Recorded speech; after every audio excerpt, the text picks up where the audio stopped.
समाज में अगर लड़की के साथ औरत के साथ जो भी दशा होती है, दुर्दशा होती है, उसके लिए बहुत हद तक हमारे जो लड़की के अपने पेरेंट्स हैं, अपने परिवार वाले हैं, वो जिम्मेवार हैं। लड़की के बारे में शुरू से माँ बाप के विचार होते हैं कि भाई हमको इसको दहेज देना है, हमको इसको पैसे देने हैं, शादी में खर्च करने हैं, तो हम लड़की की पढ़ाई पे क्यों खर्च करें।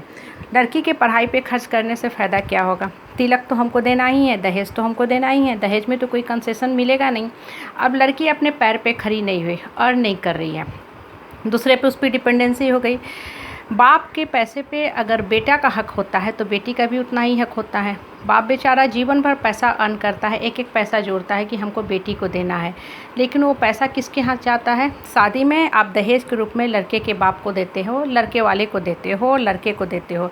अब लड़के वाले सीना ठोक के हक जमाते हैं उस पैसे पे, उस पैसे को मनमाने ढंग से खर्च करते हैं, उस पैसे पे अपने सारे शौक़ पूरा करते हैं, मौज मस्ती करते हैं जैसे उन्होंने वो पैसे मेहनत से कमाए हैं। लड़की फिर खाली की खाली रह गई, ना वो अर्न कर पा रही है, ना बाप का पैसा उसके हाथ आया। बाप का पैसा चला गया लड़के के बाप के हाथ में, अब लड़का का बाप उसको मनमाने ढंग से खर्च कर रहा है। तो लड़की के दोनों हाथ भी कमज़ोर हो गए, उसके दोनों पैर भी कमज़ोर हो गए। लेकिन जब लड़का होता है तो माँ बाप की सिर्फ एक ही थॉट्स होते हैं कि इसको पैर पे खड़ा करना है, इसको नौकरी करवाना है, इसको अच्छी शिक्षा देना है। तो माँ बाप बैंक से उधार लेता है, बाप जो भी कमाता है वो अपने बेटे के पढ़ाई में लगाता है। बेटा योग्य है तब भी और अयोग्य है तब भी। अयोग्य होगा तब उसके लिए कोई दूसरी मेथड खोजेगा, कोई इनडायरेक्ट माध्यम खोजेगा जिससे मेरा बच्चा बेटा मेरा नौकरी में आ जाए।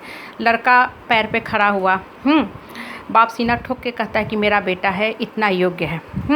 अब लड़का पैर पे खड़ा हुआ तभी तो उसकी शादी होगी। लड़का ने शादी किया, परिवार बसाया, और बाप का जो भी संपत्ति होता है उत्तराधिकारी बेटा बनता है। मतलब बाप ने पैसा तो दोनों को दिया, बेटी को दे दिया दहेज के रूप में जिसके मालिक हो गए लड़के वाले, और जो बेटा का पैसा था वो सीधे बेटा के हाथ में गया। बेटा ने उस पैसे को अपने बैंक में रखा, तो इसलिए लड़का हमेशा पावरफुल रहता है। नौकरी किया, दोनों पैर पे खड़ा है, बाप ने अपना पैसा भी दे दिया बेटा को, तब बेटा के दोनों हाथ भी मजबूत हैं। इसीलिए समाज में औरत की जो दशा होती है, दुर्दशा होती है, इसीलिए क्योंकि वो पूर्ण रूप से आर्थिक रूप से कमज़ोर होती है, फाइनेंशियली बहुत वीक होती है। शादी के पहले वो अपने बाप पे आश्रित होती है, शादी के बाद अपने हस्बैंड पे आश्रित होती है, और जीवन में कोई दुर्घटना हो गई तो वो अपने नहर वालों पे और अपने भाई पे आश्रित हो जाती है। तो जब तक हमारे सोच नहीं बदलेंगे, समाज की सोच नहीं बदलेगी, लड़की के माँ बाप की सोच नहीं बदलेगी, हम टेक्निकली कितना भी स्ट्रांग हो जाएं, लड़की की आर्थिक स्थिति, मानसिक स्थिति कभी भी स्ट्रांग नहीं हो पाएगी, क्योंकि हम ही उसको कमज़ोर कर रहे हैं ना, हम ही अपनी बेटी को कमज़ोर कर रहे हैं।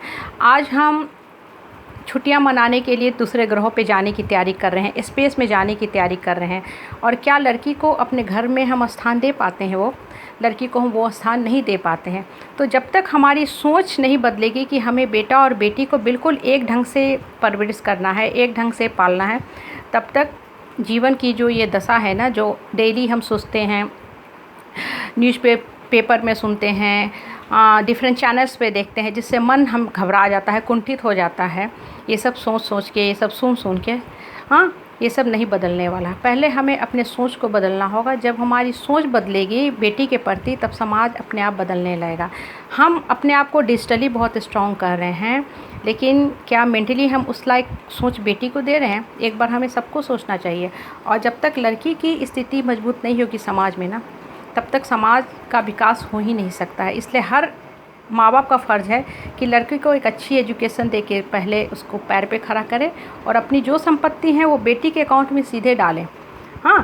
किसी थर्ड पार्टी को, थर्ड पर्सन को या लड़के वाले को मालिकाना हक मत दें, ताकि लड़की अपने आप को हमेशा मोरली स्ट्रांग फील करे। और जो इंसान मोरली स्ट्रांग रहेगा वो जीवन में हमेशा ग्रोथ करेगा ही करेगा।